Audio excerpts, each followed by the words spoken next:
Hello everyone, তোমরা সবাই কেমন আছো? আশা করি অনেক ভালো আছো। আমিও খুব ভালো আছি।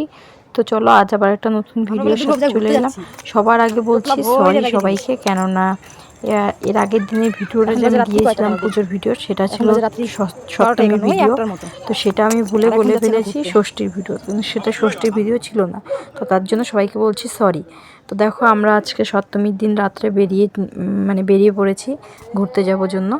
তো এখন বাজে রাত্রি 1টা, তো তার জন্য একটু লেট করে বের হলাম।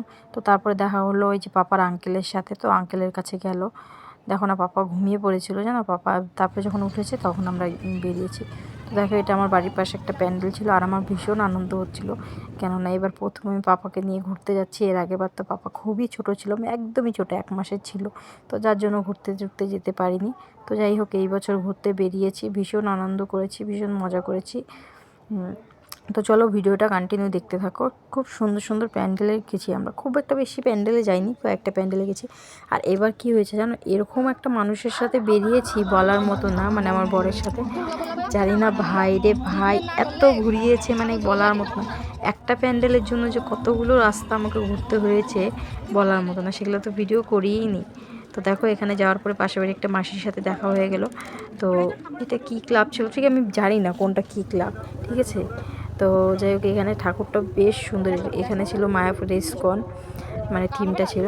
তো এখানে ঠাকুরগুলো তো ভীষণ সুন্দর, কারণ সবগুলো ঠাকুরকে যেন লেহেঙ্গা পরিয়েছে, এত সুন্দর। তারপরে এই প্যান্ডেল থেকে বেরিয়ে আমরা রাস্তা গুলিয়ে ফেলেছিল আমার বর।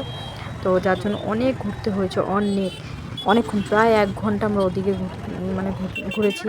ঘুরে টুরে তারপরে এখানে এসেছি। এটা হলো চাম্পাশুড়ি। এখানে খুব সুন্দর একটা প্যান্ডেল করেছে, তোমরা সবাই জানো। ঠাকুরটা তো আরও বেশি সুন্দর, এই জ্যামের কারণে কার্টুন টাইপের ঠাকুর, ভীষণ ঝগড়াও লাগে অনেক জায়গা। তো ওখানে তো আমাদের এত জ্যাম ছিল না, এত শিলিগুড়ি যার জন্য গাড়ি রেখে অনেকটা দূরে গাড়ি রেখে তারপর আমাদের যেতে হয়েছে। আমাদের শিলিগুড়িতে ভীষণ জ্যাম ছিল, সারা রাতে ভিড় রাস্তায়, দেখো না। এখানে তারপর আমরা গাড়ি রেখে তারপর আমাদের যেতে হয়েছে। এত ভিড়, যেহেতু আমাদের কাছে 2টো বাচ্চা ছিল, তার জন্য আরও আমাদের হেঁটে যেতে হয়েছে। হেঁটে গেলে একটু যদি রিলিফ পাই, একটু ফাঁকা পাই, এর জন্যই আর কি।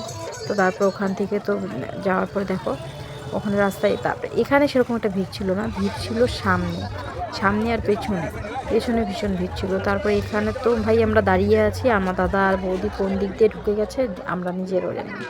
ওরা আগে চলে গেছিলো, প্যান্ডেলের ভিতরে আগে চলে গেছিলো। দেখো আমরা এখানে দাঁড়িয়ে আছি, তখন দেখছি সবাই তো এত সুন্দরভাবে ঢুকছে, আমরা কেন এই পাশে। তারপরে আমরা ঢুকলাম।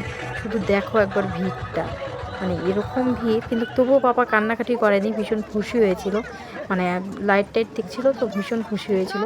আর যেই পাপার দিকে তাকাচ্ছিল সবাই হাসাহাসি করছিল, হাসাহাসি করছিল পাপাকে দেখে। পাপাও তাদের দেখে হাসাহাসি করছিল, এই জন্যই পাপা কান্নাকাটি আর কি করছিল না। তো দেখো এখানে ঠাকুরটা তো এত সুন্দর, কিন্তু আমার ক্যামেরাটা যেহেতু খুব একটা ভালো না, তার জন্য বেশি একটা ফোকাস করেনি। দেখো আমার গরম লাগে, দেখো পাপানো একটা অভ্যাস হয়ে গেছে যে যেখানেই যাবে এত সুন্দর একটা। তারপরে এখানে আমি জানি না, আমি কিন্তু পাপাকে বলিনি যে পাপা প্রণাম করো, বাকি পাপা নিজেই প্রণাম দেওয়া হয়েছিল। আমরা তো ভেবেছিলাম পাপা হয়তো ভয় পাবে বাকি, কিন্তু কিচ্ছু ভয় পাইনি। দেখো ধরে রেখেছিল, এই জন্য আমার বর পাপাকে ধরে রেখেছিল। তো ও ধরে রেখেছিল জন্য ও একটু অধৈর্য হয়ে যাচ্ছিলো, তারপর ছেড়ে দিয়েছিলাম। তারপরে এখানে আরেকটা গাড়িতে চড়েছিল সোনা, কিন্তু এই গাড়িতে চড়ার পরে না সোনা ভীষণ ভয় পেয়েছিল। তো তারপর ওখান থেকে বেরিয়ে আবার আমরা একটা নতুন প্যান্ডেলে চলে এলাম। তো দেখো এখানে এতটা ভিড় বলার মতো না, বা ভিড় তো সব জায়গাতেই ছিল সেদিনকার, যেহেতু সপ্তমী ছিল, পুজোর শুরু। এখানে আবার কি করেছি আমি, আমরা তো গেছিলাম, আমি আমার বর, দাদা বৌদি আর আমরা 2টো বাচ্চা নিই। তো যাই হোক, ওখানে আমরা হারিয়ে গেছিলাম, ওরা অন্য রাস্তায় ঢুকে গেছিলো, আমরা অন্য রাস্তায় ঢুকে গেছিলাম। আমাদের যাওয়ার কথা ছিল অন্য জায়গায়, মায়াদেবী। তো মায়াদেবী পরে আমি আর আমার বর মিলে, যেহেতু মায়াদেবীটা আমার খুবই পছন্দের একটা জায়গা, এর জন্য আমরা পরের দিন আর কি গেছি।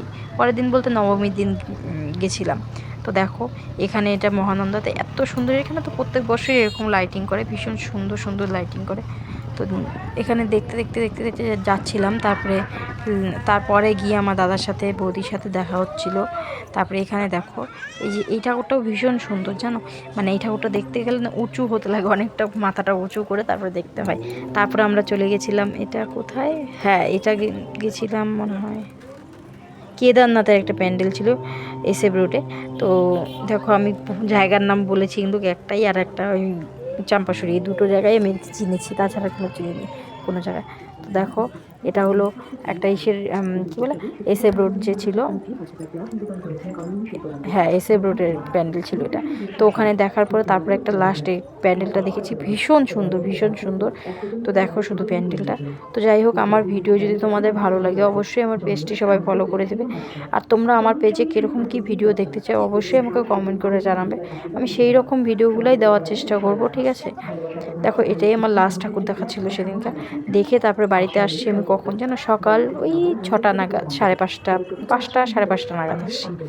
মানে 5:30 নাগাদ এসে চান টান করে রেডি টেডি হয়েছি, হয়ে আবার পুজোর ওখানে গেছি। রেডি টেডি পুজোর ওখানে সব কিছু জোগাড়জান্তি করতে করতে ওই বেলা 3টা 4টা বেজে গেছিলো। সেদিন আর আমি ঘুমোতে পারিনি, কিন্তু সেদিন আমি ঘুমোতে পারিনি। তো দেখো আমি সকালবেলা এসে চান টান করে নিয়েছি।